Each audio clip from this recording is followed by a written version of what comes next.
There's a date sitting on the calendar right now that most British drivers have no idea about. It's not your MOT renewal. It's not your insurance deadline. It's the 1st of July, 2026, and on that day, the rules around how every single new car sold in this country actually drives change for good. If you're planning to buy a car after that date, lease one, or even just share the road with someone who has, you need to understand what's coming, because this one is bigger than people realize. Let's get into it. So what actually happens on the 1st of July 2026? The headline change is this. From that date, every new car sold in the UK has to come fitted with something called Intelligent Speed Assistance, or ISA for short. Now, this isn't brand new technology appearing out of nowhere. It's been required on all new car models since July 2024. But here's the part people are missing. That earlier rule only applied to new models. Car makers had a get-out clause for older designs that were still being manufactured and sold. From the 1st of July 2026, that loophole closes completely. It now applies to every new car sold, including existing models that previously didn't have it. So we're not just talking about the newest electric SUVs and the latest hatchbacks rolling off the line. We're talking about every single new car, full stop.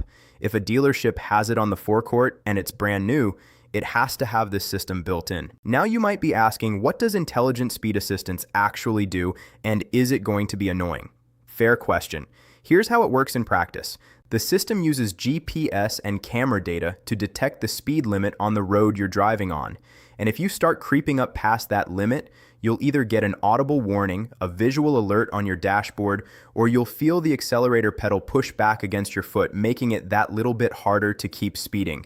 It's not slamming the brakes on you. It's not taking control away. Think of it more like a nagging passenger who knows the speed limit better than you do. And here's the bit that's going to matter to a lot of you.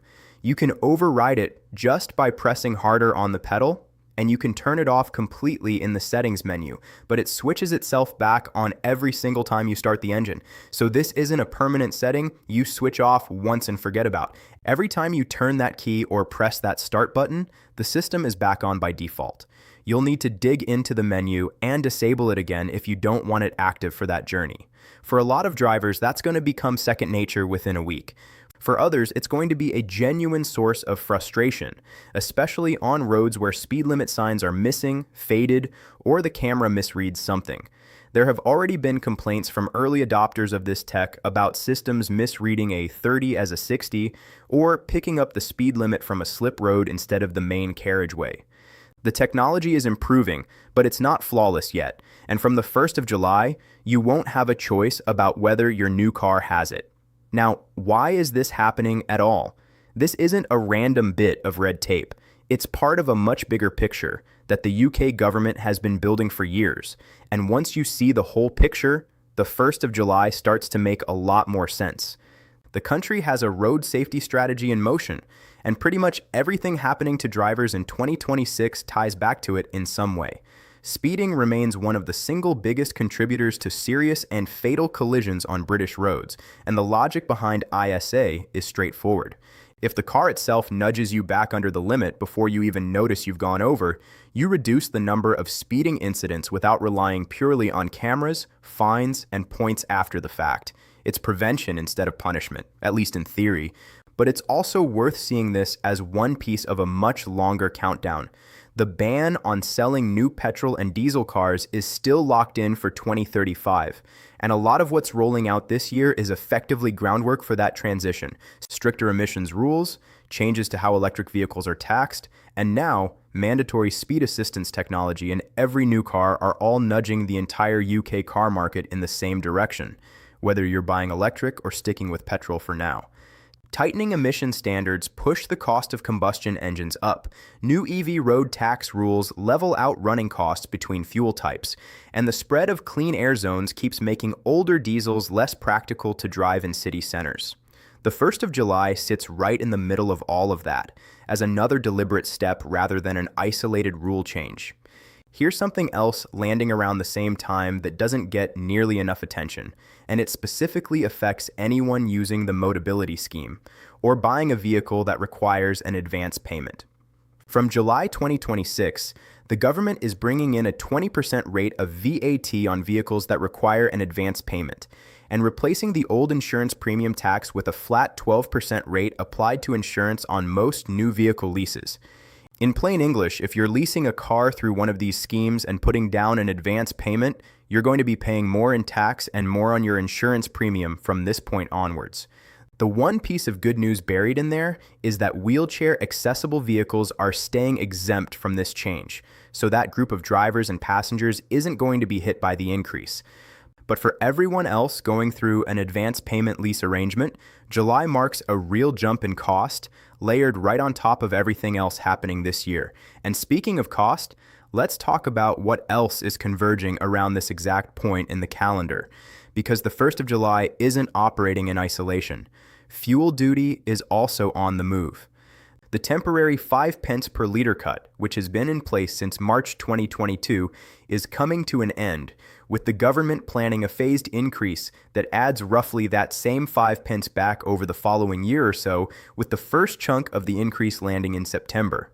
On a typical 55-liter tank, that works out at a few extra pounds on every single fill-up.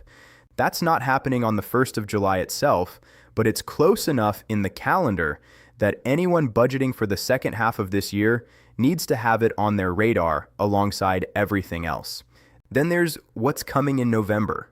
All new cars and vans sold from that point have to meet the tougher Euro 7 emission standards, which tighten limits on nitrogen oxide, particulate matter, and for the first time, brake and tire particle emissions too.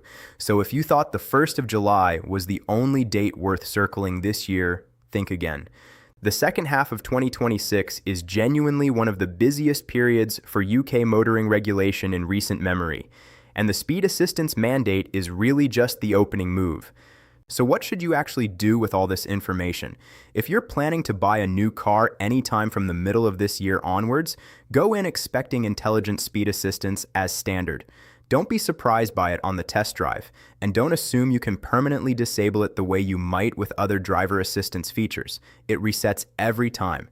If you're someone who drives a lot of rural roads with patchy signage, or you regularly use roads where speed limits aren't always clearly marked, take the system for a proper test drive before you commit to buying. See how it behaves in the conditions you actually drive in, not just on a clean, well-marked dealership test route.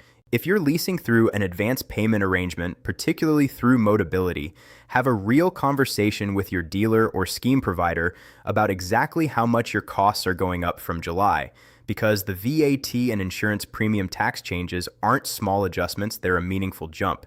And if you're budgeting for fuel costs later this year, factor in that the long-standing 5 pence discount is on its way out from September, layered on top of whatever else is happening with your running costs. The bigger lesson here is one that applies to UK driving law generally in 2026. The rules aren't changing in one single dramatic moment. They're changing in a steady drip month after month, with each date building on the last. The 1st of July is significant precisely because it's not an isolated tweak, it's a hinge point where vehicle technology requirements, tax changes, and the broader push toward 2035 all land in the same few weeks.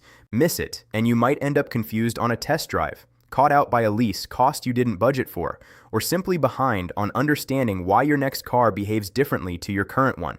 Staying ahead of dates like this is exactly why it's worth keeping up with what's coming next, because the changes don't stop here. There are more updates landing later in the year, more consultations that could become law, and more shifts in how this country regulates the cars we drive and the roads we drive them on. If you found this useful, do me a favor and hit subscribe to my channel, because I'm going to keep breaking down exactly what's changing, when it's changing, and what it actually means for you behind the wheel before it catches you off guard. Subscribe to my channel now so you don't miss the next one, turn on notifications if you want to be first to know, and drop a comment letting me know which of these changes affects you the most. I'll see you in the next video.